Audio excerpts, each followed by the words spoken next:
investigative attorney, and I do a lot of security work around the world. My associate this morning is Matt Fiddler, who is a security consultant and former military intelligence, and does a lot of security work, both hardware and software. The impetus for this discussion this morning grew out of last year, the conference in New York. I was part of a panel involving some vulnerability of locks issues, which is what I mainly deal with. And as a result of that, there was a lot of controversy that was generated in the locksmithing community and, to a lesser extent, the security community with regard to the ethics of disclosure of vulnerabilities of locking systems. And so we decided that we'd put together a presentation and really would like, at the conclusion of our PowerPoint, to solicit from you folks as to what your thoughts are, so these can be taken back to the hardware security community. Essentially, the locksmiths and their organization have determined that there should not be any disclosure of defects or vulnerabilities other than to security professionals and security management and other locksmiths. I don't particularly subscribe to that theory, nor does Matt, and we want to go through why we do not. This obviously has been dealt with in the logical security community a long time ago, but not really in the hardware community. And so we'll present a PowerPoint first. Matt will do that, and then we want to solicit your comments and input. Matt. Great. Good morning, everybody. So as Mark said, we're going to run through this pretty quick, and then we can hop down. We got some swag to throw out, and really like the input on questions, which we're going to pose here in the presentation. So again, there are going to be a lot of questions. Hold your questions until we reach the end. So this quote goes back over 150 years. A.C. Hobbs wrote this book, Locks and Safes, and you can read it, but it details that the unscrupulous individuals already have this type of information. They already know about the defects. They're already exploiting them, and it's better to provide this information to the public and make it available. This was a Usenet post, June 2nd of this year, from a locksmith, and again, you can read it, but basically they're indicating that providing this type of information, I think this was in response to top-level master key or Eric Michaud's multi-lock attack of late, and just indicating that this is all secret information and should not be published. So clearly there are no secrets. So we're going to talk about the importance of full disclosure. We'll identify from a physical security perspective what defects are. Mark will go into some of the legal issues of full disclosure, statutory liability, ethics, and then we'll go into some case examples of the last year. So, again, locksmiths are the first line in most cases. They have publicly come out and said that questionable individuals like yourself... That would be all of you. ...should not have access to this information. So we clearly want your feedback on that. So defects, what are defects? They're simple bypasses, really simple tools. We're talking seconds of bypass. There's no physical destruction of the components. And we believe the lock manufacturers and experts should have foreseen these vulnerabilities. Again, a short time to exploit and bypass requires very little skill. Let me make a comment on that. We're talking about the type of bypass that does not require sophisticated tools, expertise, and time, the type of tools that I routinely deal with, versus the ballpoint pen opening the tubular lock trick. That's the type of bypass that we're really talking about. The simple, really defects or problems that lead to the ability to circumvent a locking system. So I'm actually going to put that to you on the lawyer. Okay, well, the legal issues are real simple. The real question is, what does the end user have a right to know about the security products that they're buying and using? And what's the liability for the locksmith or architect or hardware vendor if they don't tell you about a vulnerability and you put in that system and then you suffer a loss, somebody gets injured, somebody gets killed, there's a major theft, there's a compromise of information? Who's got the liability, or is there any liability? And especially involving federal and state statutes regarding the disclosure or protection of medical information, financial information. These are serious legal issues. The locksmiths really haven't come to grips with them and frankly don't understand a lot of the problems that can face them. And as an end-user security administrator or person responsible for physical security, the real question is, how much information do you have a right to know in order to make the security assessment? If you rely on a security consultant to make that assessment for you, that's fine. But if you're charged with the responsibility and fail to have all the needed information, then you really can't make that assessment, and then who is liable? Those are really the critical issues. So as far as statutory liability, I'm sure most of you out there in the IT world are familiar with HIPAA, SOX, GLBA, all the regulatory compliance issues.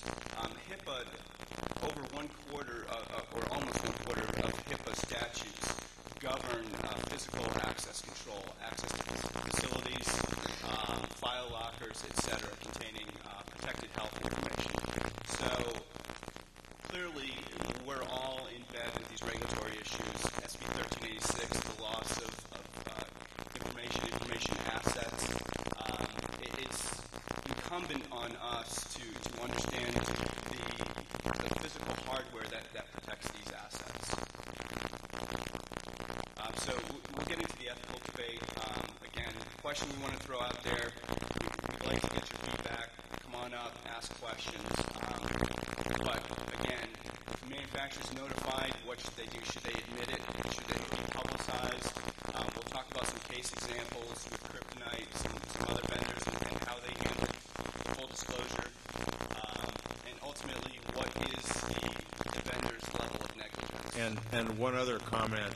If you find a security defect or a vulnerability that allows a lock or system to be bypassed, do you take it to the manufacturer without making it public, or do you make it public? And that's really an interesting question, because if you take it to the manufacturer and they have a large embedded base of security products, do they make it public?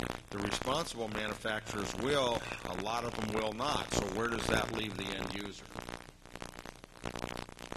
Okay, so quick plug for security.org. And again, our view is, except for national security issues, which clearly are uniquely limited to specific hardware. And a closed group. Full disclosure. Yeah. So the second point, the reality, if you disclose a defect, but there isn't one really there, what do you have? It's not a contribution. Someone else may or may not find it. So again, we want to pose this question. We want to get your feedback. There's been a lot of public disclosures on physical vulnerabilities that haven't come to fruition. They were one-time bypasses that someone was able to do in a controlled environment, but they couldn't be rapidly duplicated. They weren't true defects. Well, the other issue is, and a lot of the locksmiths have propounded, okay, if there's a known vulnerability in a lock or a piece of hardware, okay, you can tell the public, yes, there's a vulnerability, but you can't tell them what it is. What does that do for you? In our view, nothing, because the minute you disclose there's a hardware defect, somebody's going to find it.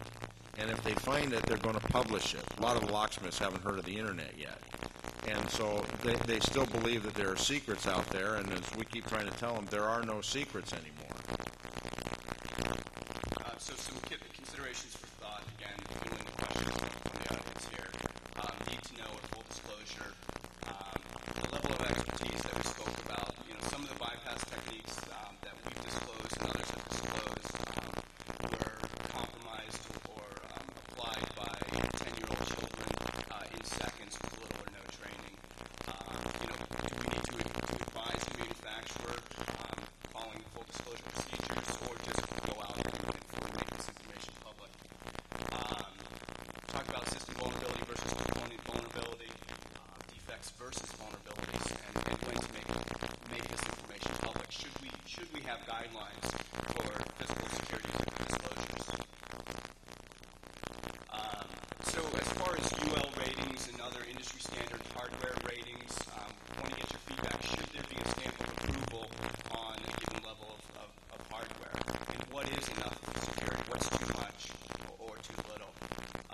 And what's a security defect? A manufacturing defect versus an exposed vulnerability, because there's a continuum of vulnerability versus a real significant design defect. And who should make these decisions? We had a disclosure last year, and the vendor, their engineers could not duplicate the exposure. Yet I have my 10-year-old son doing it in a heartbeat. But their engineers weren't able to duplicate this vulnerability. So who should make that? Should it be the security experts, the vendors, their engineers? Hypothetical example, again, trying to fuel questions from the audience. Well, let me even take it farther. The real question is, who has a need to know? And let's talk about one of the security releases we did last year. I found a vulnerability in gun trigger locks. Really serious vulnerability, to the point that literally I shot a video in Toronto with an 11-year-old kid removing 3 of the most popular gun locks off a rifle in seconds. Should that vulnerability be disclosed to the public, or how should they be warned? Because at some point, some kid's going to get hurt or killed by removing one of these gun locks that their parents mistakenly believe provide security on that weapon. It's a perfect example where there can be tragic results. Do you disclose it? Do you not disclose it? When I talked to one of the leading manufacturers in the industry, who I did some work for a long time ago, they didn't want it disclosed. They didn't think it was a big problem, and they weren't talking about it. And they haven't to this day, and they continue to manufacture the locks. And these are major manufacturers that are putting this material out there. Every hardware store and sporting goods store in the country sells them. Should that be exposed in the national media?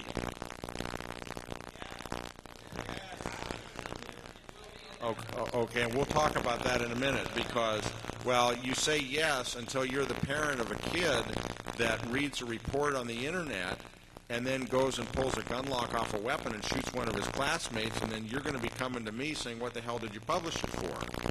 Because my kid wouldn't have known about it if you didn't publish it. That's the problem.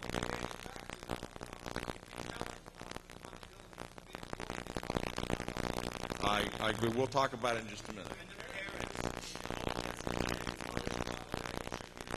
Right. Well, that's the attitude. We took the attitude that we didn't publish it directly. We charged a $3 fee for the report, so that you'd have to have a credit card to buy it, which would eliminate virtually every kid from buying the report. And that's how we control distribution. All right. We're going to give some swag out. Oh, yeah, that's important. Let's, and RC and Fast Bob and some of you guys can answer. What's TMK? Oh, yeah, that's it. Anyone? All right, RC, now you can answer. No? Anyone? In the hardware locks and hardware environment. Okay, there you go. Here's a copy of Make Magazine for you. So you're all familiar with the controversy when we were in the New York Times 2 years ago on top-level master key, as I've referred to it in my disc set and my book, Extrapolation of the Top-Level Master Key. Very, very serious security vulnerability. Basically, anybody in an organization that has access to one key to one door that is on the top-level master key system can compromise that system unless they have the proper locks installed, they've been coded properly, and they have the proper restricted type of blank with sidebar coding. It's a serious, serious problem. Yeah, so the second quote I have from All About Locksmithing in the beginning, there was just this huge thread of immediate backlash from locksmiths. Huge. Up in arms. Just literally backing up that place. And that we compromise national security. Now, then, of course, they turned around and said, yes, but every locksmith has known about this for 50 years, so it's no secret. So, of course, there would be a slight inconsistency in that position, but it shouldn't have been disclosed, notwithstanding everybody knew about it. Everybody except the consumer. So the tubular lock bypass, we first published this, first notified vendors in April of 04, and then shortly after Hope published information on a wide variety of computer peripherals from a wide variety of vendors. It got some Slashdot news, got a little bit of attention, but it wasn't until an individual took that bypass technique and applied it to a kryptonite lock that it really hit the media. And I guess bike users are a little bit more crazy than computer users. Right. Well, I can tell you the first 2 days that we posted that on our website, we had 100,000 hits.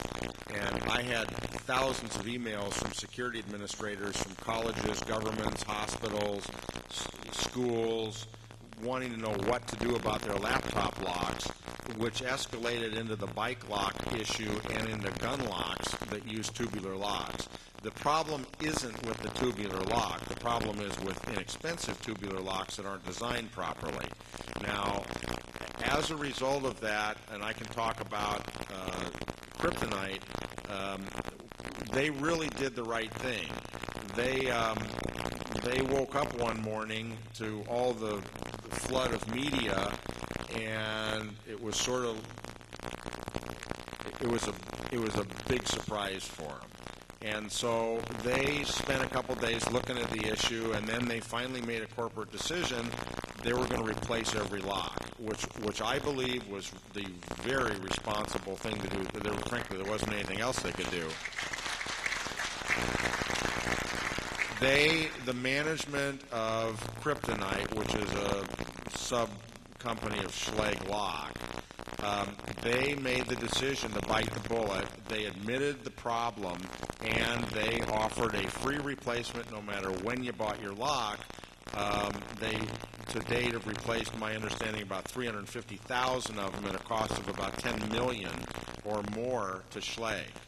That is the responsible way to do it, and they've redesigned their lock, and so now it is a very secure piece of hardware. In fact, it has a security rating in Europe from the rating agency.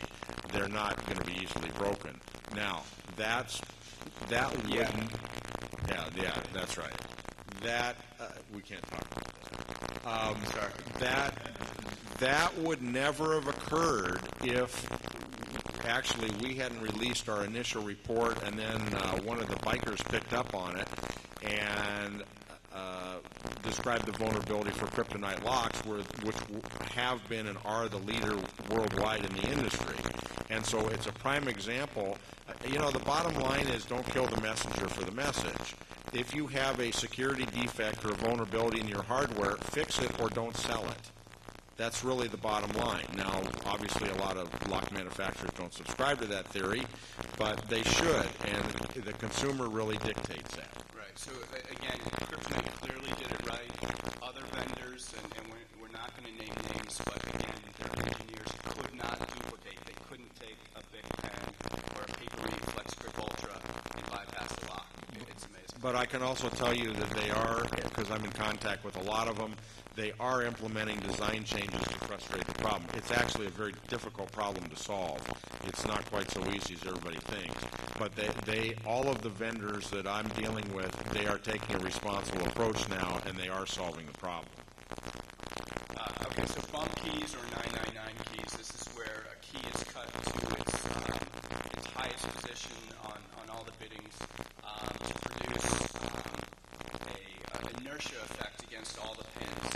The key is inserted 90% of the way, and then it's bumped with a heavy instrument, causing all the pins to fly up, create a space at the shear line, and turn the key and open it. Yeah, actually, it's Mr. Newton from England from 300 years ago that helped us out on that with his third law of motion. And he just didn't quite foresee it at that time, but that's exactly what it is. For every action, there's an equal and opposite reaction. And basically, when you wrap on the pins in a specific way, you create a few milliseconds of gap, and you can open the lock. I did some television interviews back at home demonstrating this because it is a very big security vulnerability. Barry Wells has done a lot of work with it in Europe, and there's been a lot of publicity, not so much in America yet, but it is a problem for every standard conventional pin tumbler lock, not for the most of the high security locks. But again, if the public doesn't know about it, then literally somebody can walk up to your residence door, your business door, and in 2 seconds open it with no damage and no real evidence of entry. Right, and I'm going to defer to Mark on the L-safe and Omen. Clearly huge vulnerability that's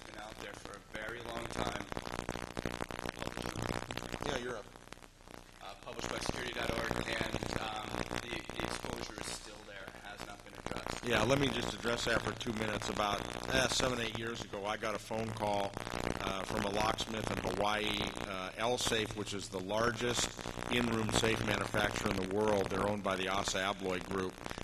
Has over 1 million safes in luxury hotel rooms, and virtually all of them are insecure. And they were at that time, although they rated them as a high security safe. I looked at it, documented the defect, and frankly had a 16-year-old kid that was working for me in the office for the summer open it with a screwdriver and a paper clip in about 1 minute. And this was brought to the attention of L-Safe. They really didn't fix it. They didn't acknowledge it. They didn't acknowledge that I even existed because of the massive lawsuits that would have flowed from it. This is a perfect example. Hotel guests have no clue. I've done a lot of work in the hotel liability area. A lot of hotel locks are not secure. They should not be relied on. And the hotels, they're concerned, but they're not concerned because they have statutory exemption from liability and they have insurance. And so it's a problem. And again, as a consumer, you ought to be aware of the problem.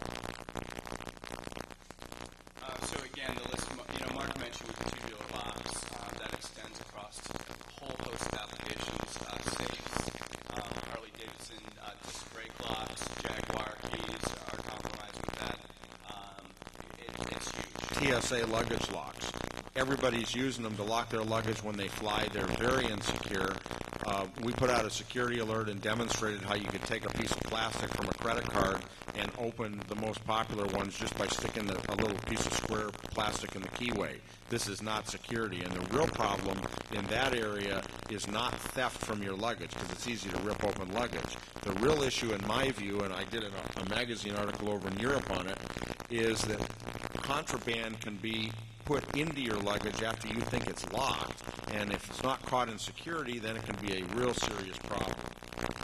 Right, and again, Mark talked about the gun trigger locks. The multi-lock's an interesting one, and again, I'll let Mark talk about that, but Eric Michaud and Matt Blaze recently published some bypasses against the multi-lock. It's a pin-in-pin type of lock hardware.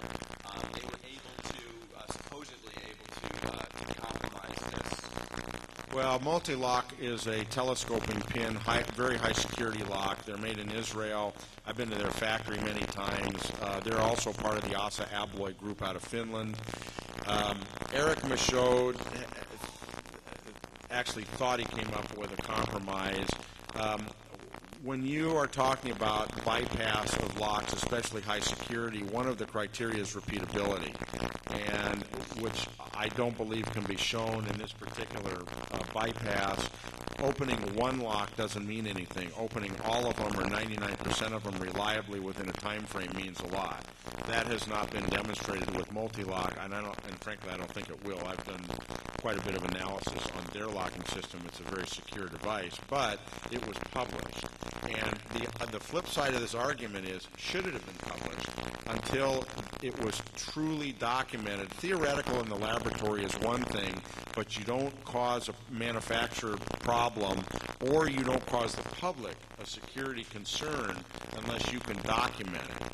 And so that really is the flip side of this argument.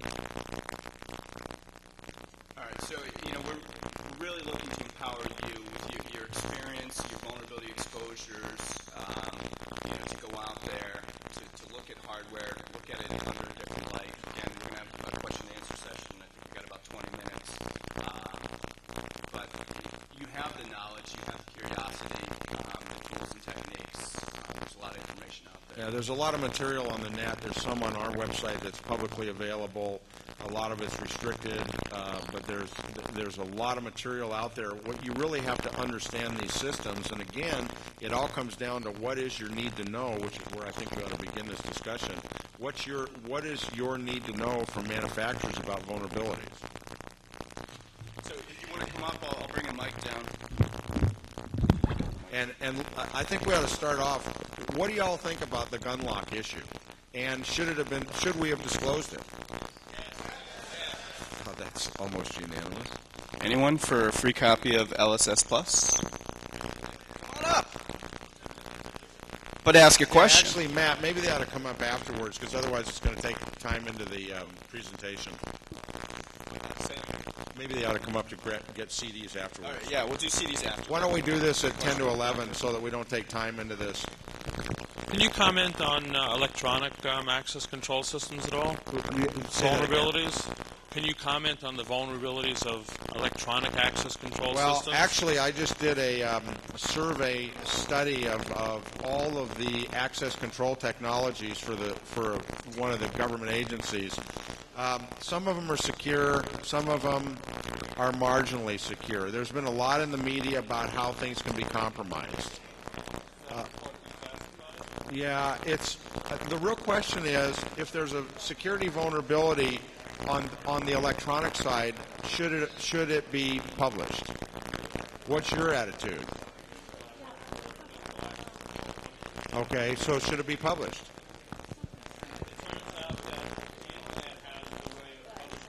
That's exactly correct. So, but the question is, should it be published?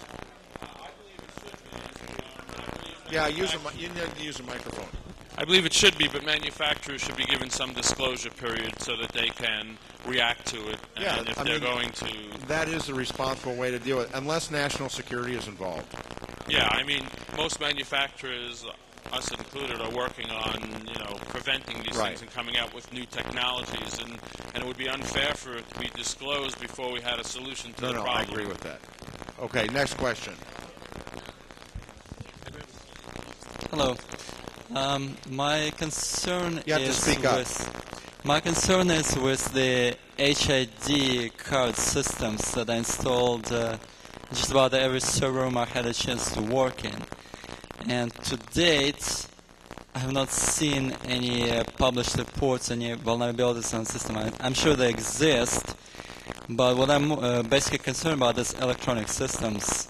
Well, obviously, and Matt, maybe you should address that, but the old systems obviously were compromised. The newer ones are a little bit more difficult. Right. Matt?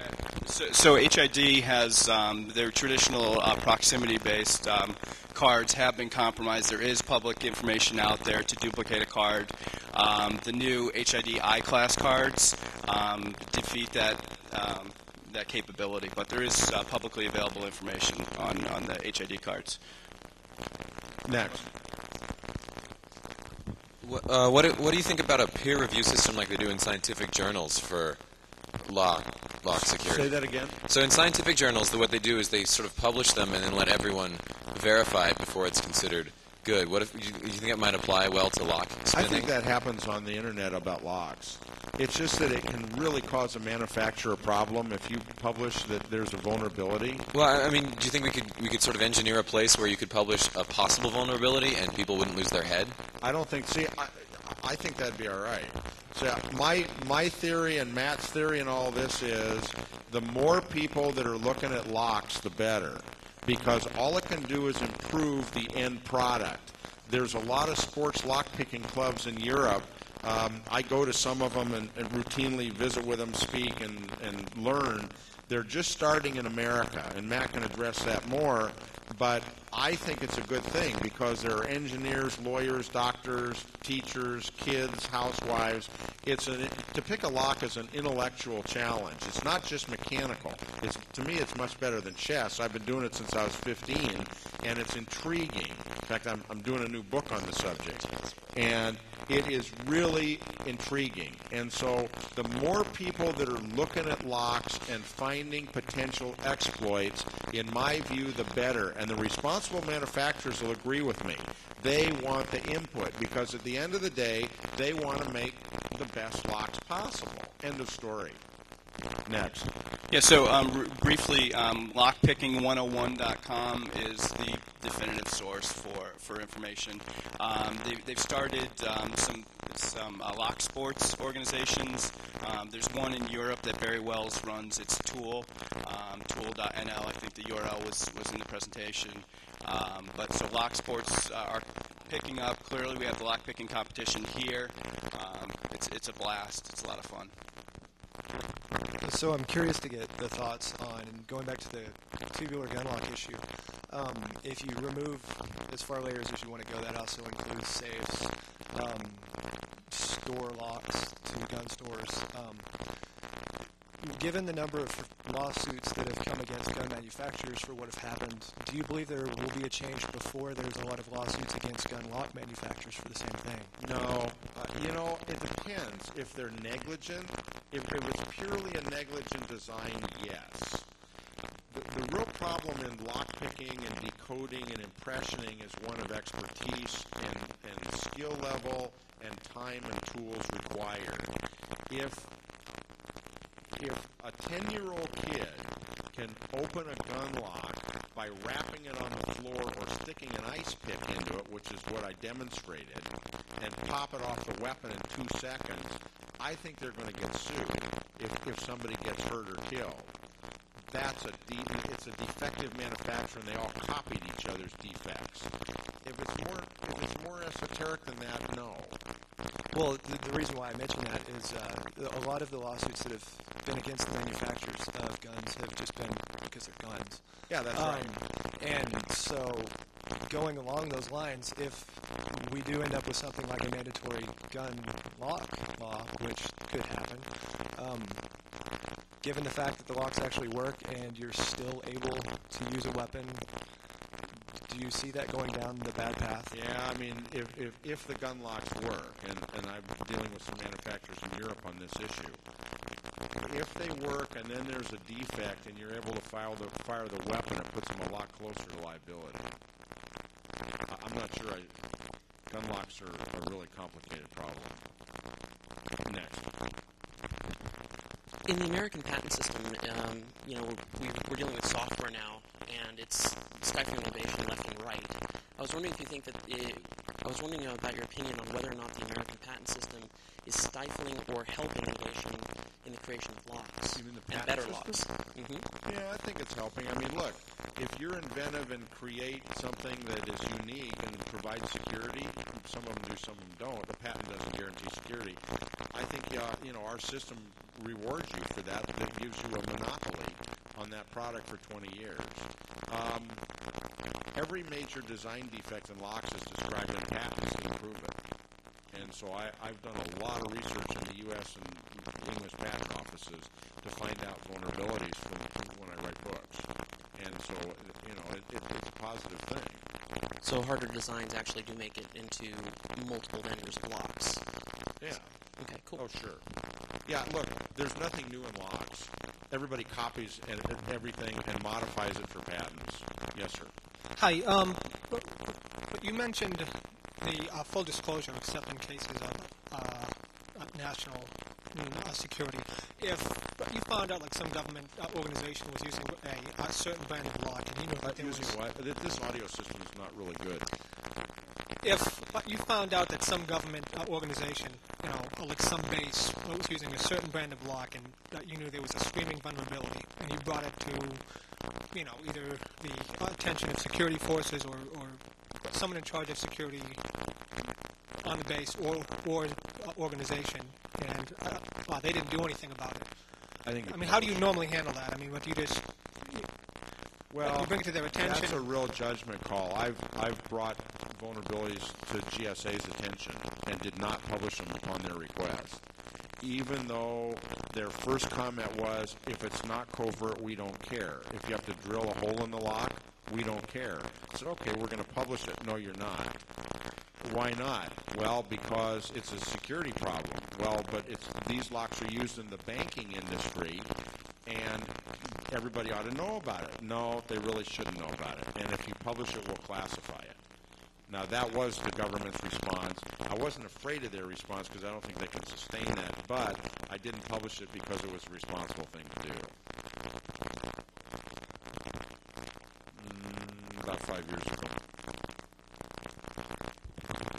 Regarding the situation where you disclose to the manufacturer first, before the public, giving them a chance to do like what Kryptonite did. Right.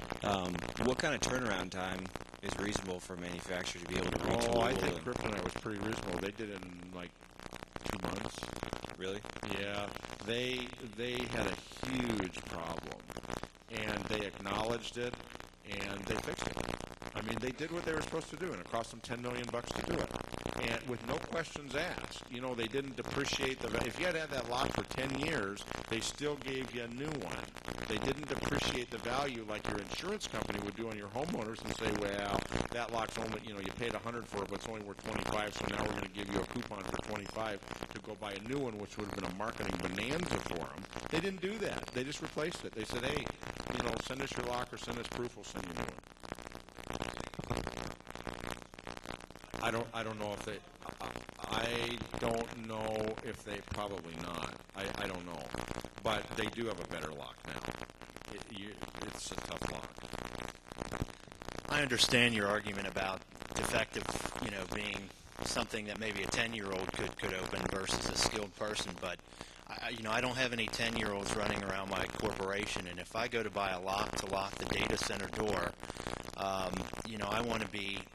I think as a consumer, I'm surprised that the Consumer Product Safety Commission or somebody else wouldn't go after manufacturers because, we've had Firestone for the Ford tires on the SUVs. The pharmaceutical people got killed. People got killed, but if I lock my house and a skilled burglar comes in and murders me, I'm killed.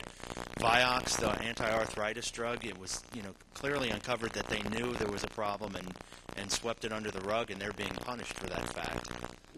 Will this happen in the lock industry, or? I don't think so. It's a different set of problems, and frankly, the problem is, in all those cases you've named, you're not dealing with criminal actions. Here you're dealing with somebody that's violating the law, and you really can't control that other than criminal statutes. That's the sanction. And so the real question, again, that nobody's really addressed yet, is how much information do you think you ought to be entitled to from the lock manufacturer, and who ought to be entitled to it? But isn't the lock's sole purpose to prevent criminal action in some ways? That's why I'm buying them. That's true. Prevent a criminal from But marketing here. yeah, I agree, but it's a little more complicated. That's right. Now, they're trying to sue the gun manufacturer. Right. Well, yeah, okay, but that's not going to go anywhere.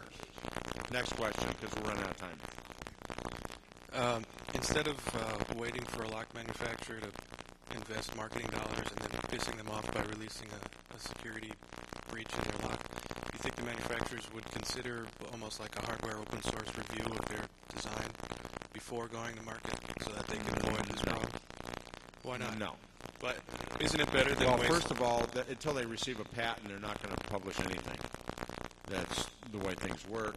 And, part of the security of locks is you not knowing how they work. But didn't you just prove security by obscurity doesn't work? Yeah, well, actually, I'd prefer to call it security by ignorance. And that's really what it is, because, look, if you're a security manager, IT professional, you're charged with a physical security responsibility as well as logical security. You can't make the risk assessment in your organization unless you know what the bypass techniques are and are shown what those are. If they'll tell you that, I don't have a problem with their policy. I don't think we ought to be telling criminals how to bypass locks. If you have a need to know because you have a protection responsibility, I think you have a right to know everything about that lock. Now, unlike software and Bill Gates and everybody who doesn't give you the code, if you're smart, you can take a lock and it'll tell you everything about itself. So if you're smart enough to figure it out, the information is there anyway. But I think you have a right to know that information. How can you differentiate between a consumer and a possible criminal? Well, that's a real good question, because if the consumer relies on his locksmith or their locksmith as their security professional, then no problem. Let the security professional say, look, yeah, there's a vulnerability. You don't need to know what it is. My mother, if she puts new locks on their house, she doesn't need to know how to pick them or open them. She just needs to know, is it secure, and how long would it take a competent burglar to open it? Well, first of all, burglars don't open locks by picking them. They use a crowbar or a brick. 99% of the burglaries are done that way. We're talking about more sophisticated burglaries and information theft and compromise of data and that type of thing. So, next question. Just a quick question about you were saying that 50 years they knew how to circumvent the tumbler lock, and I'm wondering if the information space in lockpicking is a lot tighter than information security, because 50 years the public hasn't heard about this. Honest, they really haven't. It's really quite amazing. This has been around for a long, long time, especially on the bump key and on master keying. A lot of folks know about it. The locksmithing community was aware of it. The problem was they weren't telling their end user customers. Right? A lot of them didn't understand it. So the end user customer had no way to assess their risk. So the second part of the question I had is, for the kryptonite locks, I don't know a lot about locks, but I know about bikes. And I haven't seen, before this vulnerability was published, anyone whose kryptonite lock ever was really knocked open. Yeah, well, you wouldn't. I'm sure there are, but I was wondering if you had any statistics. Actually, what we published, a variance of that was published about 10 years before in the UK. Nobody paid any attention to it. It's just if you understand lockpicking theory and impressioning theory, then it's a real simple deal. Thank you. Next. Yeah. Going to travel locks for a second. About 10 years ago, actually maybe 12 or 13, we had an attempt by the government to put something in place called key escrow in cryptography. Would you consider the quote-unquote TSA safe locks to be a form of physical key escrow?